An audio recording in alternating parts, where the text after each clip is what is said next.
कसैलाई गलत गर्दैमा त्यो गलत गर्यो भने तपाईको यसमा आफ्नो पार्टी अर्काको पार्टी भनेर हामीले हेर्दैनौं, गलतलाई गलतै भन्छौं। दिनगन्ती त म दिन सक्दिनँ हैन। एकदम डिजास्टरको लागि म प्रतिशोध छाडेर आएछु। त्यही भएर डिजास्टरमा त म रेस्पोन्ड एकदम राम्रोसित पहिला जसरी डिजास्टरले हामीलाई दुःख दियो, यसपालि त्यही अनुसारमा प्रतिशोध छाडेर चाहिँ म डिजास्टरलाई रेस्पोन्ड गर्ने चाहिँ मेरो योजनामा आएको छ। डिजास्टरमा डिजास्टरको कुरा गरिरहेछौँ नि हामीले त हैन। हस्, थ्यांक यू। यसले गर्दा यो विपदमा थप डिजास्टर ल्याउन सक्ने अवस्था देखिन्छ। यसलाई मध्यनजर गरेर भौतिक पूर्वाधार मन्त्रालय लगायतका समन्वयकारी निकायसँग कसरी समन्वय गरेर अगाडि बढ्दै हुन्छ? यस्तो गरिरहेको छ हामीले। यसको लागि चाहिँ तपाईको भौतिक पूर्वाधार मन्त्रालयसँग चाहिँ हामीले गृह मन्त्रालय मिलेर यसमा हामीले जतिवटा हाम्रो यस्तो खालको कन्डिसनमा कुनै बाढी पहिरो आइदिइहालेको खण्डमा कुनै पहिरो नै आयो भने त्यो पहिरो हटाउनको लागि त्यसको लागि चाहिँ हामीले त्यो जसरी हाम्रो राइड सेयरिङ एपहरूले त्यहाँ डिजास्टरको के भन्छ उहाँहरूले लोकेसन हाल्ने बित्तिकै तपाईँको त्यहाँको नियरेस्टहरूलाई थाहा हुन्छ र कहाँ राइडर्सहरू छ भनेर थाहा हुन्छ। त्यही अनुसारमा चाहिँ हामीले हाम्रो उतापट्टि लाइन मिनिस्ट्रीले चाहिँ त्यही अनुसार एउटा एप बनाउनु भएको छ।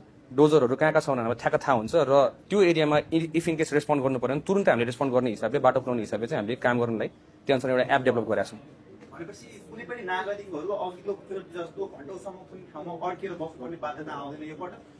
आउँदैन यसपालि चाहिँ। विल ट्राई आवर बेस्ट भनौँ न। धेरै ठुलो आयो भने चाहिँ गाह्रो पर्ला होइन।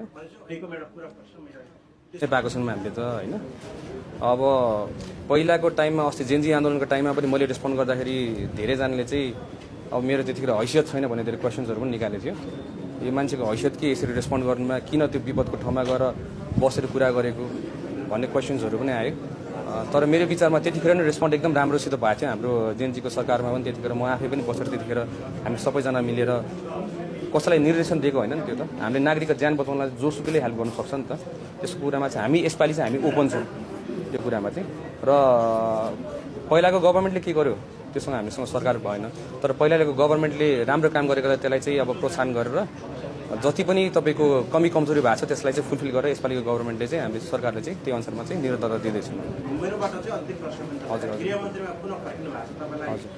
शुभकामना पनि छ। हस्, थ्यांक यू। राज्यको प्राथमिकता अब सुशासन प्रवर्धनमा सेवा प्रवाहमा के रहन्छ? किनभने सबैभन्दा धेरै सेवा प्रवाह गर्ने मन्त्रालय मध्ये एउटा जिल्ला प्रशासन कार्यालय, प्रहरी, सेना, प्रहरी, सशस्त्र सबै तपाईँको कमान्डमा हुन्छ। नागरिकले प्रत्यक्ष अनुभूत हुने गरी सुदन गुरुङबाट पाउने चाहिँ सेवाको अनुभव के पाउँछन्? राज्यले कति दिन?